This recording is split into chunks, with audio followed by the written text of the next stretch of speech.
अस्सलाम वालेकुम, मैं हूं आबिद अंदलीब। नाजरीन, सुप्रीम कोर्ट ऑफ पाकिस्तान से बहुत बड़ी खबर और रात गई ये खबर आई है, इसने पूरे पाकिस्तान को हैरान कर दिया है। एक तरफ ये बात सामने आ गई है कि जस्टिस मंसूर अली शाह साहब और जस्टिस याहिया अफरीदी के दरमियान कुछ मामलात हुए हैं, कुछ बातचीत हुई है, मुलाकात हुई है। याहिया अफरीदी साहब ने तलब किया है या याहिया अफरीदी साहब को तलब किया है मंसूर अली शाह साहब की जानिब से। ये खबर भी चल रही है, लेकिन हैरान कुन तौर पर सुप्रीम कोर्ट के दरवाजे बंद किए गए। रात के एक नोटिफिकेशन आया है, ये आपको बताएंगे इसके पीछे मकसद क्या है, ये सब कुछ क्यों किया जा रहा है। और उसके साथ साथ एक और बहुत बड़ा अपसेट होने जा रहा है सुप्रीम कोर्ट के अंदर अब। और जस्टिस मंसूर अली शाह साहब बामुकाबला सुप्रीम कोर्ट के 6 जज जिनका नोटिफिकेशन कल हुआ, जिन्होंने अब मंसूर अली शाह साहब के फैसलों को उनके उस तौहीन अदालत के नोटिस को उड़ा कर रख देना है। पहले बात करते हैं 26वीं आईनी तरमीम को लेकर। 26वीं आईनी तरमीम एक ऐसा पुरस्कार डॉक्यूमेंट बन गया है, जिस अंदाज से ये आया था आप सबको याद है। रातों रात इसको लाने के लिए जो कुछ किया गया, किस तरह से नंबर्स पूरे किए गए और उसके बाद आज तक इसको बरकरार रखने के लिए क्या कुछ किया जाता है सुप्रीम कोर्ट के अंदर, किस तरह चीज़ों को मैनेज किया जाता है। बहरहाल जी, खबर ये आती है कि हैरान कुन नोटिफिकेशन सामने आता है कि 26वीं आईनी तरमीम पर समाअत के दौरान सुप्रीम कोर्ट की सिक्योरिटी के सख्त इंतजामात करने का फैसला किया गया। सुप्रीम कोर्ट के जारी इलामिये के मुताबिक कमरा अदालत नंबर 2 में दाखिला खुसूसी पास से मशरूत किया गया है, यानी सिर्फ उन लोगों को अंदर जाने की इजाजत मिलेगी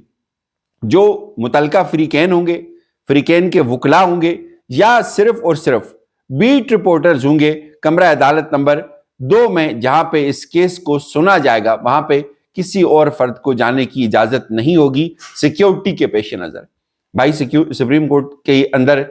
जितने भी बेंचेस बैठते हैं, जितने भी रूम्स हैं,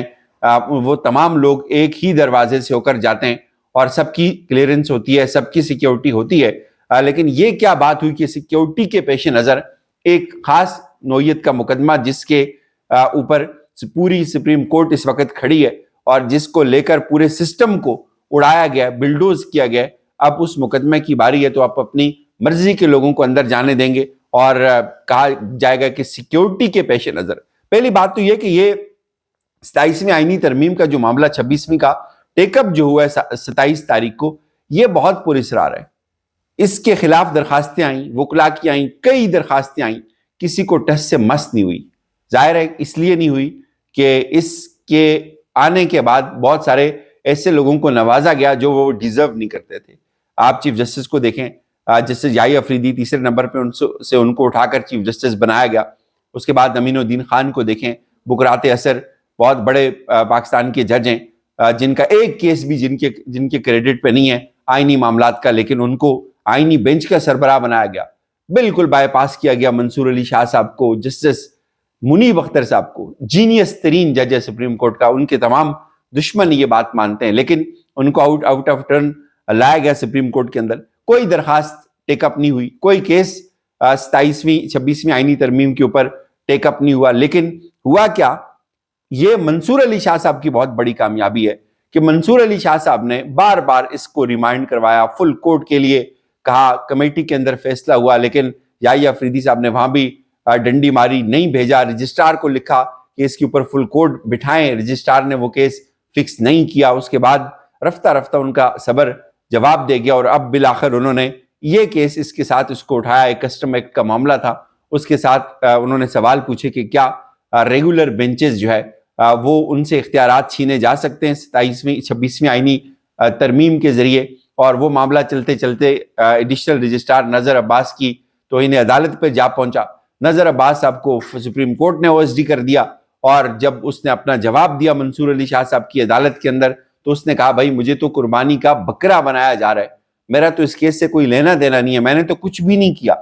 और उसके बाद क्या होता है कि अचानक से अभी केस चल रहा होता है। और ये भी याद रखें कि अकील अब्बासी साहब ने यहां तक कहा था कमरा अदालत के अंदर कि आप शुक्र पढ़ें कि अब केस लगना शुरू हुए। ये उसका बैकग्राउंड है, ये केस इस तरह से फिक्स हुआ। और उसके बाद एक और हैरान कुन बात सामने आई कि एक केस जो अभी चल रहा है,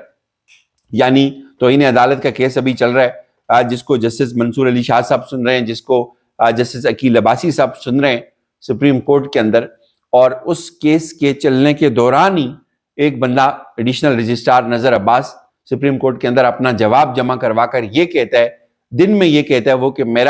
مجھے قربانی کا بکرا بنایا جا رہا ہے، میرا کوئی قصور نہیں ہے، آپ اس نوٹس کو واپس لیں۔ لیکن رات کو 12 بجے خبر آتی ہے کہ اس کی جو پٹیشن ہے اس نے چیلنج کر لی ہے، کسی کو نہیں پتا کہاں چیلنج کی، اس نے انٹرا کورٹ اپیل دائر کر دی ہے، اور اس انٹرا کورٹ اپیل کا کسی کو تو پتا نہیں چلتا، لیکن انٹرا کورٹ اپیل کے اوپر ایک بینچ بن جاتا ہے رات کی تاریکی میں، 6 ممبر بینچ، اس کا سب کو پتا چل جاتا ہے جی کہ اب 27 تاریخ کو یہ 6 ممبر بینچ جو ہے یہ اس کیس کو سنے گا۔ اور ظاہر ہے اس دوران پھر یہ خبر بھی آتی ہے کہ آج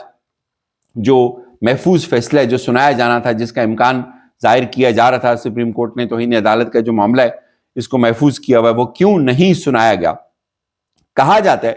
کہ منصور علی شاہ صاحب اور جسٹس جائی افریدی کی آپس میں ملاقات ہوئی ہے، اور ملاقات کے بعد یہ بینچ بنا ہے جس میں عطر من اللہ صاحب کو بھی شامل کیا گیا، حسن اظہر رضوی کو بھی شامل کیا گیا ہے، اور اب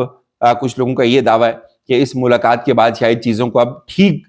کرنے کی طرف کوشش کی جا رہی ہے، اور منصور علی شاہ صاحب کے علاوہ جسٹس جمال خان مندوخیل صاحب کو ٹاسک دیا گیا ہے کہ وہ معاملات کو ٹھیک کریں، کول ڈاؤن کریں تھوڑا ٹیمپریچر کو، لیکن ظاہر ہے ایسے ہوگا نہیں۔ منصور علی شاہ صاحب نے ایکسٹینڈ لیا ہوا ہے اور وہ اس کو کسی نہ کسی نقطے کے اوپر پہنچائیں گے، اور یہ سوال بہرحال پورا ملک پوچھ رہا ہے، پوری قوم پوچھ رہی ہے کہ یہ کیسے ہو گیا کہ پورے ملک میں اس سے پہلے کبھی ایسا نہیں ہوا کہ ایک کیس جو چل رہا ہو، جس کے اوپر فیصلہ محفوظ ہوا ہو، جس کے اوپر ابھی تک فیصلہ بھی نہ آیا ہو، اور اس کے اوپر آپ انٹرا کورٹ اپیل کر دیں اور ایک اپیل کے اوپر آپ بینچ بھی بنا دیں، اور یہ ہے تو ویسے بڑی حیران کن بات ہے۔ اور وہی نذر عباس جو دن میں ایک بات کرتا ہو اور رات کو جا کر وہ ایک اور پٹیشن فائل کر دے، تو یہ بہت ساری چیزیں اس وقت مکس ہو گئی ہیں۔ لیکن جو حقیقت ہے، حقیقت یہ ہے کہ سپریم کورٹ کے اندر اختیارات کی جنگ ہے۔ سپریم کورٹ کے اندر جو لوگ آؤٹ آف ٹرن آئے ہوئے ہیں، جو غلط طریقے سے آئے ہوئے ہیں، 26ویں آئینی ترمیم کے ذریعے آئے ہوئے ہیں، جیسے یہ حکومت فارم 47 کے اوپر آئی ہے، یہ بار بار غلط طریقوں سے اپنے آپ کو بچانے کی کوشش کرتی ہے، کبھی ایک آرڈیننس لے کے آتی ہے، کبھی ایک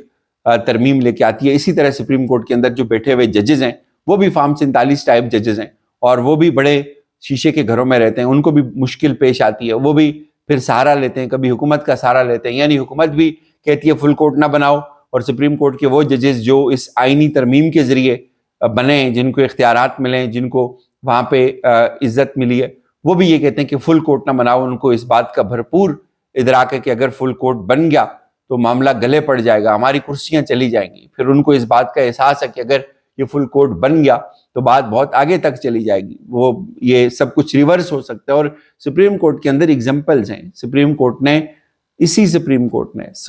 کے ججز نے آئینی ترمیم کو اس سے پہلے اڑایا ہوا ہے۔ یہ نہیں ہے کہ کوئی نئی چیز ہو جائے گی، نیا کچھ بھی نہیں ہوگا، لیکن الٹیمیٹلی آپ یہ دیکھیں گے کہ یہ جتنے مرضی کر لیں، اپنی مرضی کے صحافی اندر جائیں، ان کی مرضی کی رپورٹنگ ہو۔ اگر میں تو یہ سوچتا تھا اگر یہ جینون ہوتا ہے، یہ کہتے چلاؤ بھائی لائیو دکھاؤ پوری قوم کو کیا ہو رہا ہے، پوری قوم آ کر دیکھے، لائیو دیکھے کہ سپریم کورٹ کے اندر کیا ہوا، کس طرح آئی ہے 26ویں آئینی ترمیم، پوری قوم کو پتہ چلے نا، شعور دینا ہے۔ آپ نے ایک تجربہ کیا تھا، چلوا دیں لائیو۔ وہ لائیو چلواتے چلواتے انہوں نے سپریم کورٹ کے اندر سے اب غیر متعلقہ افراد کا داخلہ بند کر دیا، دروازے بند کر دیے لوگوں کے لیے کہ نہیں یہ ہم دیکھیں گے، چونکہ ان کو پتہ ہے کہ بات کھلے گی، بات بہت دور تک جائے گی، ورنہ سیکیورٹی کا کوئی مسئلہ نہیں ہوتا سپریم کورٹ کے اندر۔ سیکیورٹی سب کورٹ رومز کے اندر ایک جیسی ہی سیکیورٹی ہوتی ہے، سب لوگ باہر ایک ہی دروازے سے ہو کے جاتے ہیں، سب لوگوں کی تلاشی ہوتی ہے، اور کسی ایک کمرے میں کوئی ایسی چیز لے کے تو نہیں گھستا کسی ایک جج کے لیے۔ بہرحال یہ انہوں نے کر لی ہے۔ حقیقت یہ ہے کہ پریشان ہیں وہ لوگ جو اس وقت اختیارات جن کو ملے ہوئے 2 نمبر طریقے سے، وہ پریشان ہیں، ان کو اندازہ ہو رہا ہے کہ یہ زیادہ دیر تک یہ نہیں چلے گا، یہ کاسمیٹک سیٹ اپ ہے، اس کے اندر اتنی جان نہیں ہے، اس کے اندر اتنی سکت نہیں ہے کہ یہ بہت دیر تک چل سکے۔ اجازت دیجیے، اپنا خیال رکھیے گا، خدا حافظ۔